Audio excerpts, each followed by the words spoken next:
오늘의 주요 뉴스 함께 살펴보겠습니다. 첫 번째 소식입니다. 윤석열 대통령 탄핵 소추안 발의를 촉구하는 국민청원이 90만 명을 넘어섰습니다. 2일 오후 1시 기준으로 윤 대통령의 탄핵 소추안을 즉각 발의해달라는 청원에 91만 명 이상이 동의했으며 동의 기간은 오는 20일까지입니다. 청원 게시판은 현재 접속자가 많아 접속 지연 현상이 발생하고 있습니다. 민주당은 이를 법사위 청원 심사소위원회에서 관련 법령에 따라 처리할 방침입니다. 박찬대 민주당 당대표 직무대행 겸 원내대표는 기록적인 속도로 동의자가 늘고 있으며 이르면 오늘 100만 명을 돌파할 것이라고 말했습니다. 정청래 민주당 최고위원은 국민과 정권의 한판 싸움에서 반드시 국민이 이길 것이라고 강조했습니다. 반면 박성준 민주당 원내수석은 탄핵은 위법사항이 드러나야 가능하다고 신중한 입장을 보였습니다. 누리꾼들 사이에서는 갑론을박이 벌어지고 있습니다. 청원 동의자 수가 많아지면 정권에 대한 압박이 될 것이라는 의견과 위법 요소가 명확하지 않은 상태에서 청원 자체는 큰 의미가 없다는 반론이 있습니다. 한편 청원인 A씨는 탄핵 사유로 박정훈 해병대 수사단장에 대한 외압 행사, 명품 뇌물수수, 주가 조작, 서울 양평고속도로 노선 조작 등 부정비리, 전쟁 위기 조장, 일본 강제징용 친일 해법 강행, 후쿠시마 오염수 해양투기 방조 등을 제시했습니다. 대통령실은 명백한 위법 사유가 없이는 탄핵이 가능하지 않다고 입장을 밝혔습니다. 대통령실 관계자는 정치적으로 계속 탄핵을 언급하며 국정이 원활히 진행될 수 없게 하는 상황이 온 것 같다고 덧붙였습니다. 다음 뉴스입니다. 더불어민주당이 검사 탄핵안을 이르면 내일 발의할 예정입니다. 이번 탄핵안은 당론으로 채택되면 바로 발의될 계획입니다. 더불어민주당 검사범죄 대응 TF가 이르면 내일 이른바 비위 검사 4명에 대한 탄핵 소추안을 발의할 예정입니다. 이번 탄핵 소추안 대상에는 박상용 검사, 어미준 검사, 강백신 검사 등이 포함됩니다. 이들은 각각 이화영 전 경기부지사의 쌍방울 대북 송금 의혹과 이재명 전 민주당 대표의 대장동백 현동 의혹을 수사한 인물들입니다. 주로 수사 과정에서 회유나 위증교사가 의심된다는 이유입니다.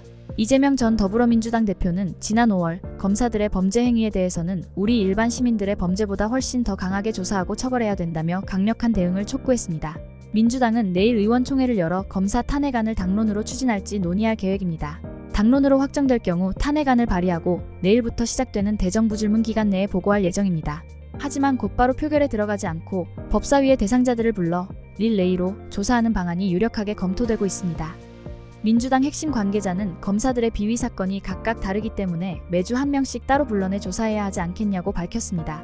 국회법에 따르면 탄핵안이 보고되면 법사위에서 국정감사에 준하게 조사할 수 있도록 규정하고 있습니다. 민주당 관계자는 검사들이 7월 내내 국회에서 조사받는 모습을 볼 수 있을 것이라고 예고했습니다.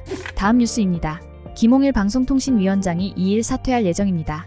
더불어민주당이 4일 탄핵 소추안을 처리하려는 가운데 김 위원장은 방송통신위원회의 마비를 막기 위해 선제적으로 물러나겠다고 밝혔습니다. 이는 지난해 12월 이동관 전 방통위원장 사퇴 이후 두 번째입니다. 대통령실 관계자는 김 위원장이 사직서를 제출할 것이라고 밝혔으며 윤석열 대통령도 이를 존중할 것이라고 덧붙였습니다.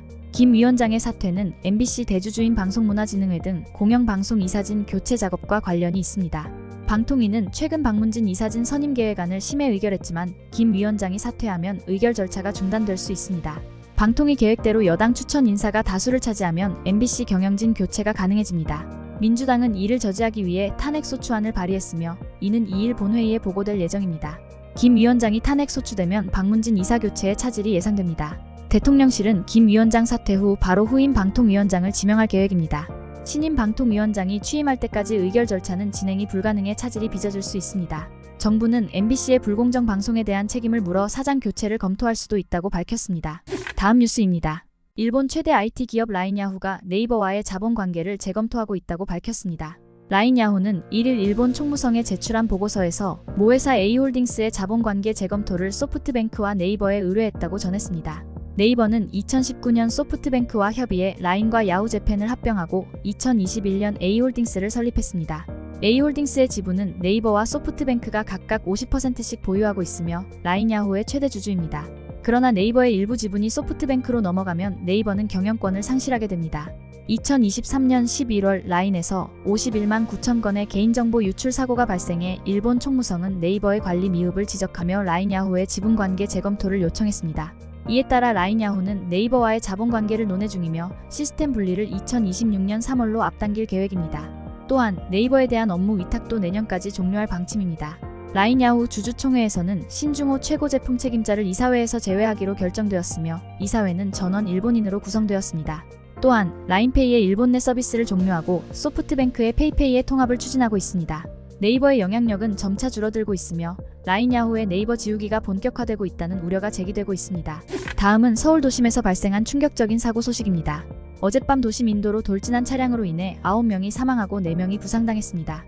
사고는 1일 밤 9시 27분 서울시청역 근처 8차선 도로에서 발생했습니다. A씨가 몰던 제네시스 승용차가 역주행해 다른 차량들과 충돌한 후 인도로 돌진, 신호를 기다리던 보행자들을 잇따라 들이받았습니다. 현장에는 차에 치인 사람들이 쓰러져 아수라장이 펼쳐졌습니다. 시민들은 심폐소생술을 시도하며 구조를 기다렸습니다.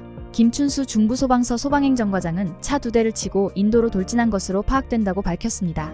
차량이 인도로 돌진하면서 분리대가 파손되었고 A씨와 아내는 가슴 통증을 호소하며 병원으로 옮겨졌습니다. 목격자는 가스통이 터지는 소리가 들렸다며 끔찍한 상황을 전했습니다. 부상자들은 병원으로 이송되었으나 일부는 목숨을 잃었고 사망자들은 임시 안치소를 거쳐 장례식장으로 이송되었습니다. A씨는 음주 상태가 아니었으며 차량 급발진을 주장했으나 목격자는 차가 여러 명을 치고 멈췄다며 급발진으로 보이지 않는다고 말했습니다. 경찰은 CCTV와 블랙박스를 통해 정확한 사고 경위를 조사 중입니다. 유가족들은 장례식장에서 슬픔을 감추지 못했습니다. 다음 뉴스입니다. 르노코리아의 새 차 홍보 영상이 공개된 후 남성 비하 논란이 일고 있습니다. 영상에 등장한 여성 직원이 남성 비하를 상징하는 집게손 동작을 했다는 주장이 제기되었기 때문입니다. 회사는 즉각 사과했으나 논란은 계속되고 있습니다. 온라인 커뮤니티에서는 여성 직원의 신상 정보가 공개되며 해고 요구가 이어지고 있습니다. 르노코리아는 사과문을 올리고 진상조사 결과가 나올 때까지 해당 직원을 직무에서 배제했지만 논란은 여전합니다. 해당 여성 직원은 의도적인 행동이 아니었다며 인신공격을 멈춰달라고 호소했지만 비난이 계속되자 글을 삭제했습니다. 이번 논란은 2016년 넥슨의 클로저스 성우 교체 사건 이후 반복되어 온 페미니즘 사상 검증 논란이 자동차 업계에서도 나타난 것입니다. 전문가들은 기업의 무조건 사과가 오히려 무분별한 공격에 영향력을 키우고 여성 노동자들을 피해자로 만든다고 지적합니다. 전윤정 국회입법조사처 입법조사관은 특정 손동작을 혐오라고 주장하는 요구를 기업이 수용하면서 문제가 해결되지 않고 있다며 노동자를 보호할 의무가 있는 기업이 외부의 부당한 공격에 사과하고 사회 정의와 평등을 추구하는 페미니즘의 부정적인 낙인을 찍는 행위가 계속 용인되는 일에 대해 우리 사회가 성찰할 필요가 있다고 말했습니다. 다음 뉴스입니다. 인간 체형을 본뜬 휴머노이드 로봇 노동자 시대가 열렸습니다. 미국의 어질리티 로보틱스가 개발한 이족 보행 로봇 디지트가 스팽스의 코네티컷 공장에 배치되어 의류 상자를 운반하는 업무를 맡게 되었습니다. 휴머노이드 로봇이 산업 현장에 정식 배치된 것은 이번이 처음입니다. 어질리티 로보틱스는 서비스형 로봇 임대 형식으로 디지트를 배치했으며 디지트는 GXO 로지스틱스 물류 창고에서 시범 투입된 바 있습니다. 디지트는 키 175cm, 무게 63.5kg, 최대 15.8kg의 물건을 들 수 있습니다.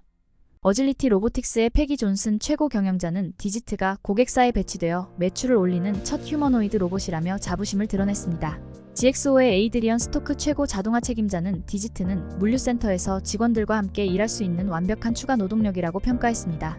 어질리티 로보틱스는 아마존 물류 창고에도 디지트를 시범 투입 중이며 오리건주 세일럼에 디지트 생산 공장을 세워 연간 최대 1만 대 생산 능력을 확장할 계획입니다. 또한 중국의 유비테크, 미국의 피겨, AI, 보스턴 다이내믹스 등 여러 업체가 휴머노이드 로봇 상용화에 나서고 있습니다. 특히 중국은 2025년까지 휴머노이드 로봇 양산 체제를 구축하는 것을 목표로 하고 있습니다. 마지막으로 날씨입니다. 3일, 수요일인 내일은 오전까지 전국 대부분 지역에 돌풍과 함께 천둥 번개를 동반한 매우 강하고 많은 비가 내릴 것으로 예상됩니다. 비는 오늘부터 전국으로 확대되어 내일 오전 대부분 그치겠으나 수도권과 강원도는 낮까지 이어질 것으로 보입니다. 특히 제주도와 전남권, 경남권에는 이미 많은 비가 내린 가운데 다시 강하고 많은 비가 예상됩니다. 내일 아침 최저기온은 22도에서 26도, 낮 최고기온은 25도에서 32도로 예보되었습니다. 강원 동해안과 경상권을 중심으로 낮 기온이 30도 이상, 최고 체감온도가 31도 이상으로 올라 덥겠습니다. 미세먼지 농도는 원활한 대기 확산과 강수의 영향으로 전 권역이 좋음 수준을 보이겠습니다. 비 피해가 없도록 대비하시고 안전에 유의하시기 바랍니다. 날씨였습니다. 오늘의 주요 뉴스는 여기까지입니다. 구독과 좋아요, 알람 설정은 뉴스 제작에 큰 힘이 됩니다. 시청해주셔서 감사합니다.